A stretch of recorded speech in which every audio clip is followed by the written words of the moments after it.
officers to these hallowed chambers to actually defend the 2025 appropriation. We have no doubt that from the totality of what we have seen, the first thing we need to do is to commend you and your team for the bravery that you have openly demonstrated in the last 1 year in the administration of this very, very important Department of State Defense. We have no reservation in saying that we are very proud of you. We have monitored some of your activities, and we have seen some of the things that you have been able to do, especially in curbing the various areas of oil theft in our country.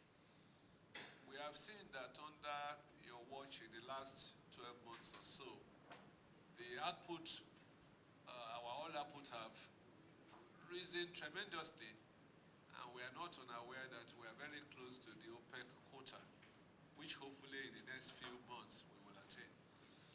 We are not under any illusion that this definitely is not a mean achievement, because we haven't been to this level in the last couple of years.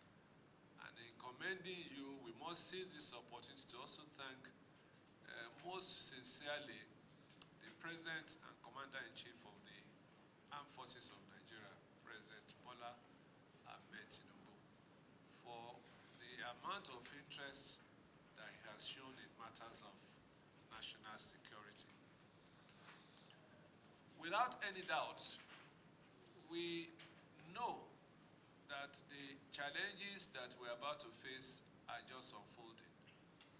We're all aware of the various threats that our country is being confronted with, first along our borders, with the totality of what has happened in the Republic of Niger, in Chad, in Burkina Faso, and all of that.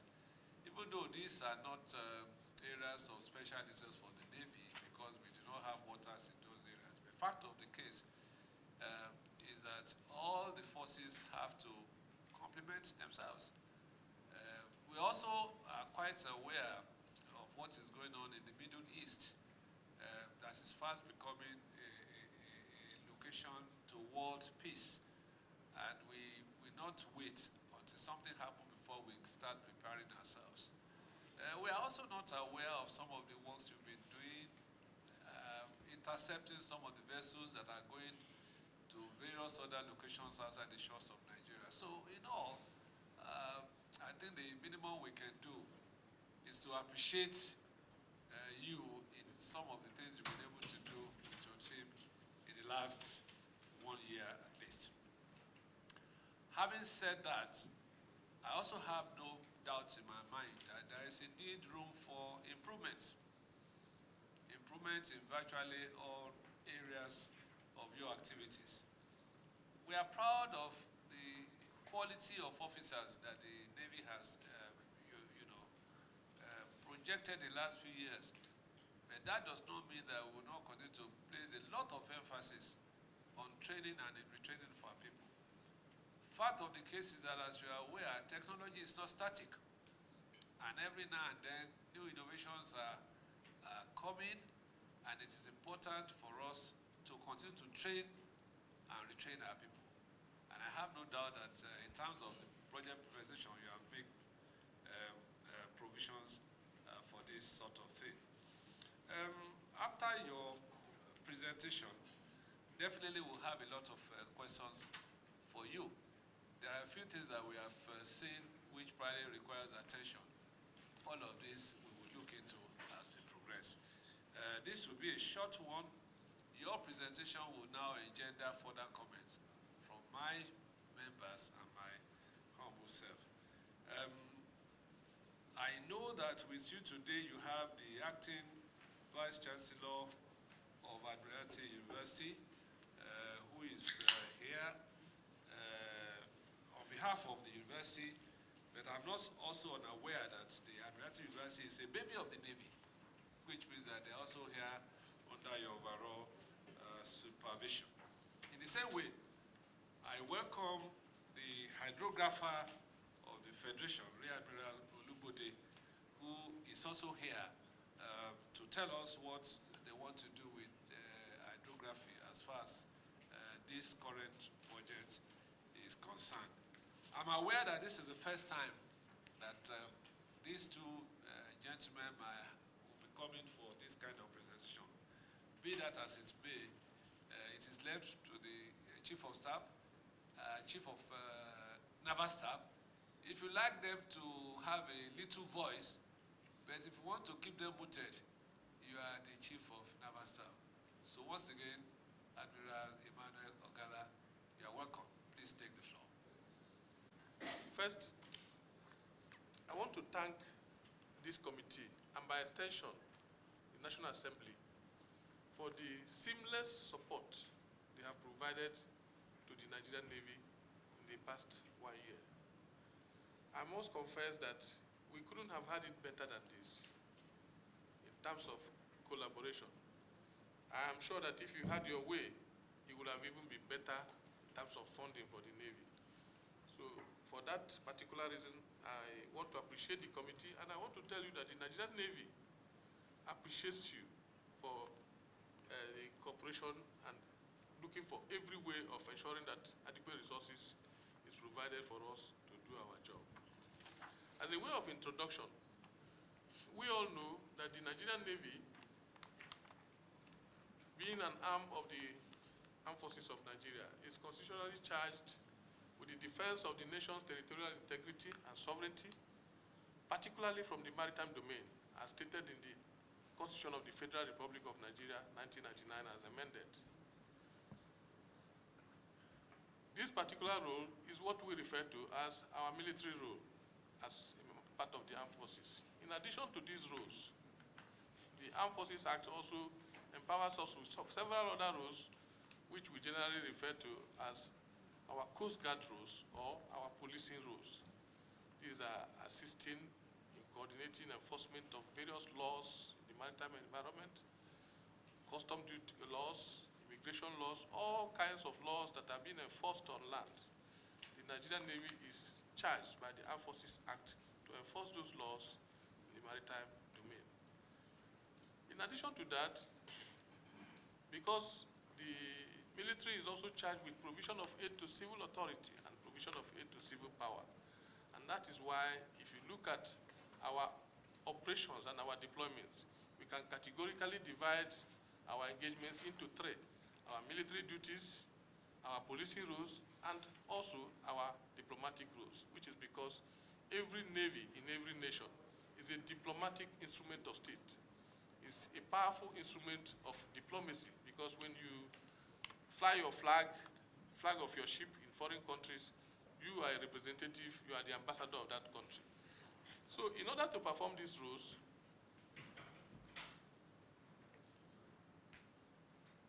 the Nigerian Navy is faced with issue of resources. Of course, since inception in 1956, when the Navy was established, the Navy was established with just one small boat, which we call NNS Penelope. It is not more than a canoe when you compare it to modern standards. But we have grown from that time. Since the inception, when the Navy was established, basically for port defense and the provision of security within the NPA, we have grown to this extent where we are today, from our coastal defense duties to a stage where we can now claim to be what we call a seagoing Navy.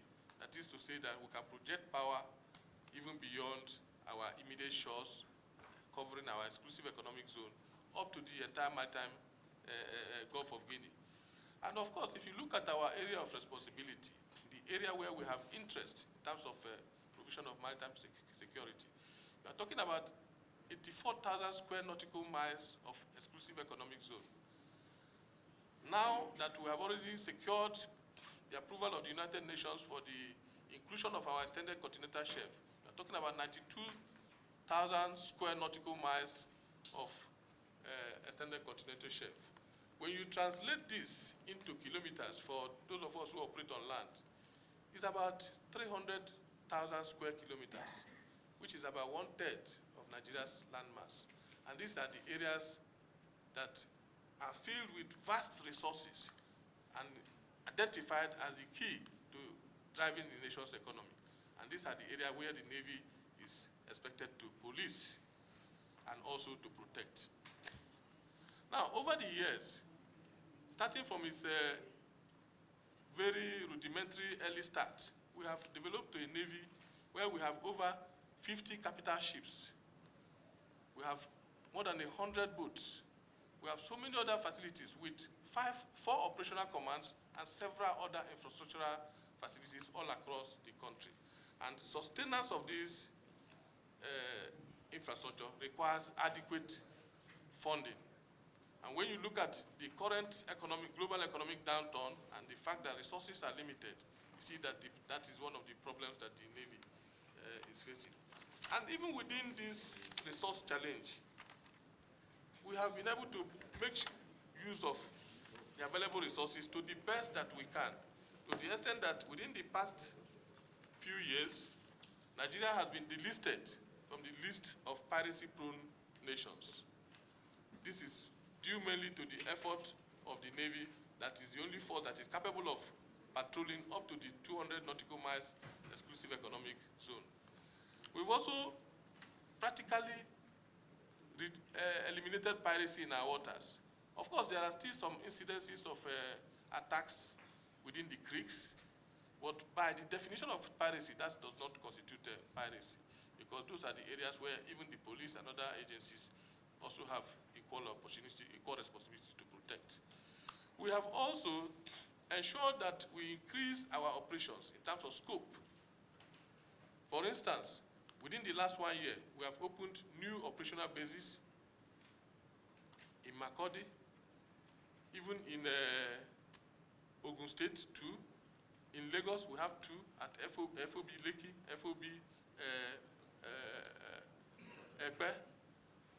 We also have one in Enugu, which is still in its infancy, in addition to several other bases. This is because, in line with our strategy, which is our latest strategy for maritime defense, which we call the Total Spectrum Maritime Strategy, we have divided the entire area of operation into 5 spectrums, covering every area of our operation, including the land spectrum.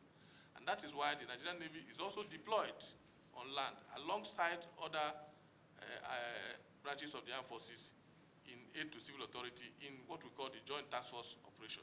But key among these roles is our participation in the fight against oil theft.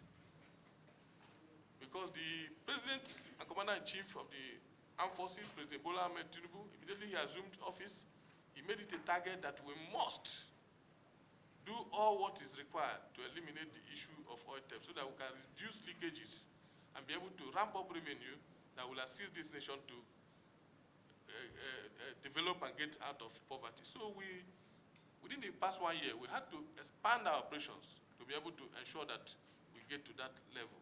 And part of that expansion led to our rejigging of existing operations. For instance, our Operation Sare Teku, which was an anti-piracy operation, basically to ensure that to reduce piracy, even though that has been achieved, we had to incorporate oil theft and policing of oil terminals into that Operation Sare Teku.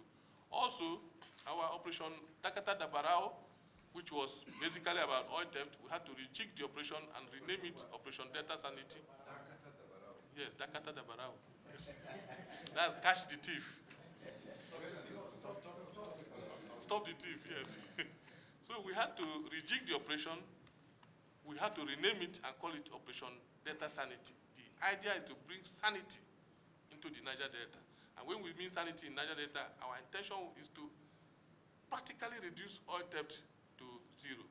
Though it's a very tall dream, considering that it's a very, oil theft has been endemic in the system. But within the past 1 year, we brought so many other facilities into that operation, particularly in the area of maritime domain awareness, ensuring that we make sure that we get information about the oil thefts even before even when they are still in the planning stages. And every day we make arrests, we destroy illegal oil refining sites, we arrest vessels that are proceeding to the terminal to load, and then we detect them, we arrest them. Most of these arrests are under various stages of prosecution. For some of them, convictions have already been marked. And as a result, a cumulative effect of most of these operations is that we have seen a gradual increase in oil production output. Although there are other factors that contribute to oil production, which are beyond the purview of the Navy, for instance, the area of investment. But we believe that providing a naval environment will also make it attractive for investors to come into the field. So this year, we have made it a point of duty. We relaunched the operation again this year, and our target is to surpass the expectations and surpass what we even did last year. So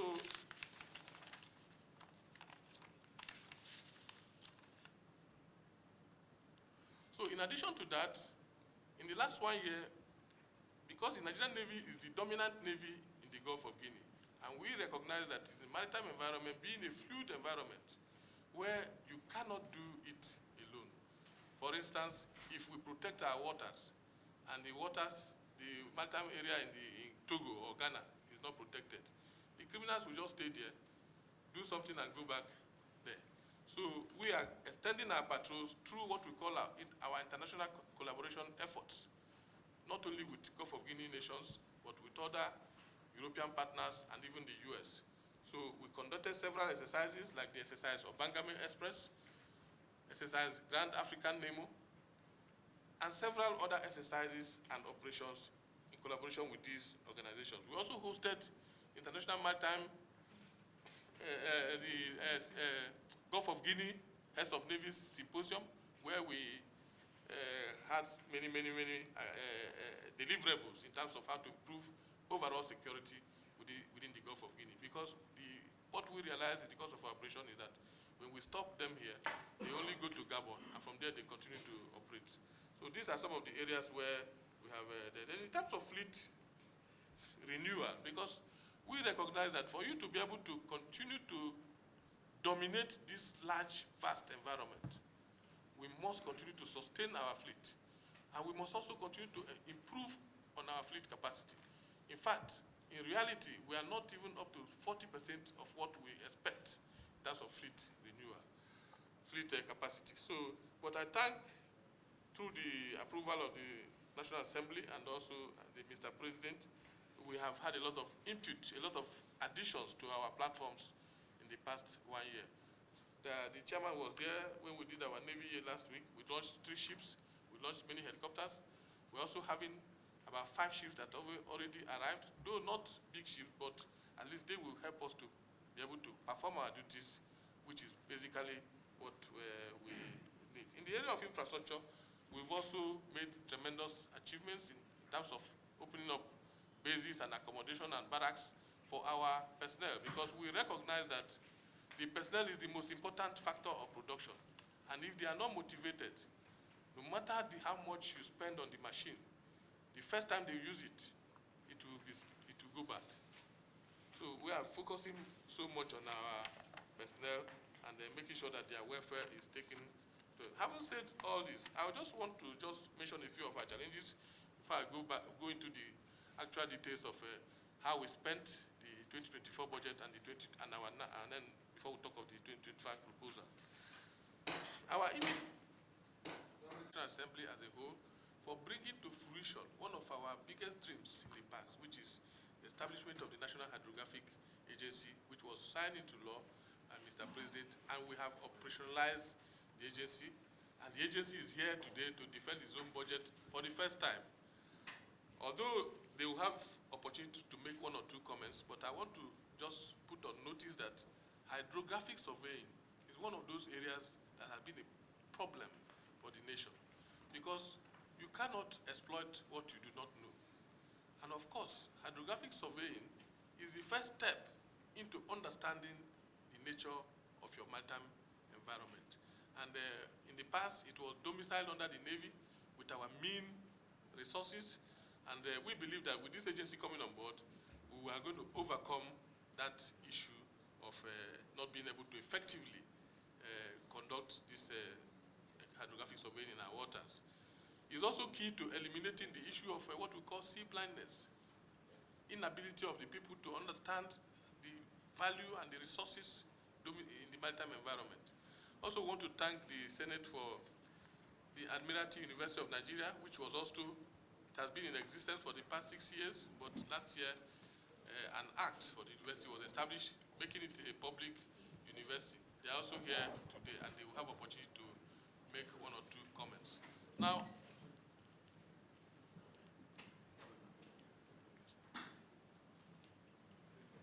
okay, sir, so I go to the challenges. As I stated in my introduction,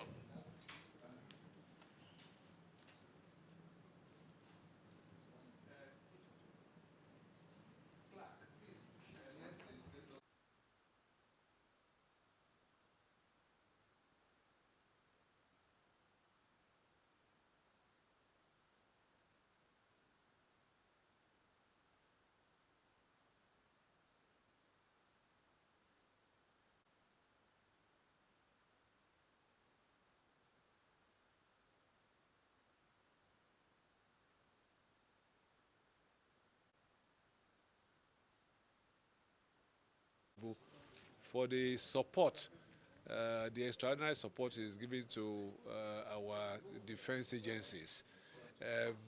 Without doubt, we are not there yet. But when we compare with what has happened in the past, I think we must give kudos to the President. We also said to the Naval High Command that we have been quite impressed with some of the activities, where we have charged them that until we're able to achieve zero oil theft on our waters, nobody is going to rest.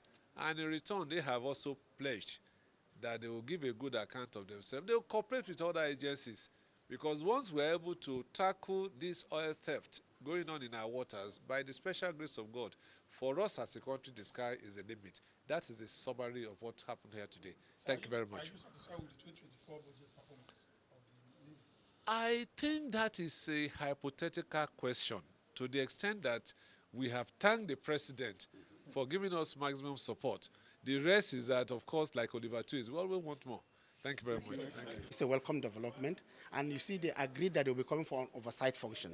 The oversight function is basically to come and assess what is there on paper. They are now going to approve the budget. Once approved, then the implementation of the budget, there's a need for them to be carried along to come and see what is going on. I think, generally, from the experience, it is a welcome development. And I believe 2025 will come with quite a lot of developmental projects. Infrastructure, either roads, building, training, erosion control, just mention a few. Quite a lot. Nigerians should expect the best from this government in 2025. You were talking about lack of sufficient money to buy equipment to run the organization. To what extent, what was your response, and to what extent are you assured of getting what you intend to get to ensure equipment are bought, and then you fix some of those places to ensure that you meet up with the target you just mentioned? You see, NIBRI is a research agency, and as a research agency, one area of strength basically is to equip the laboratory, so that when you have an equipped laboratory, you can carry out successful research. We are been working 2024, we bought quite a lot of equipment. 2023, we bought quite, and the equipment purchasing is an ongoing process. In 2025, there is still need for us to buy those equipments. So basically, some of what I explained at the defense is to explain the importance of having an equipped laboratory so that adequate and meaningful research will take place in the research agency. We have a budget line that we intend to acquire more laboratory equipment. When the laboratories are equipped, then you can expect more research, more findings, more demonstration projects, just to mention a few. Thank you, Professor. I appreciate it. Thank you.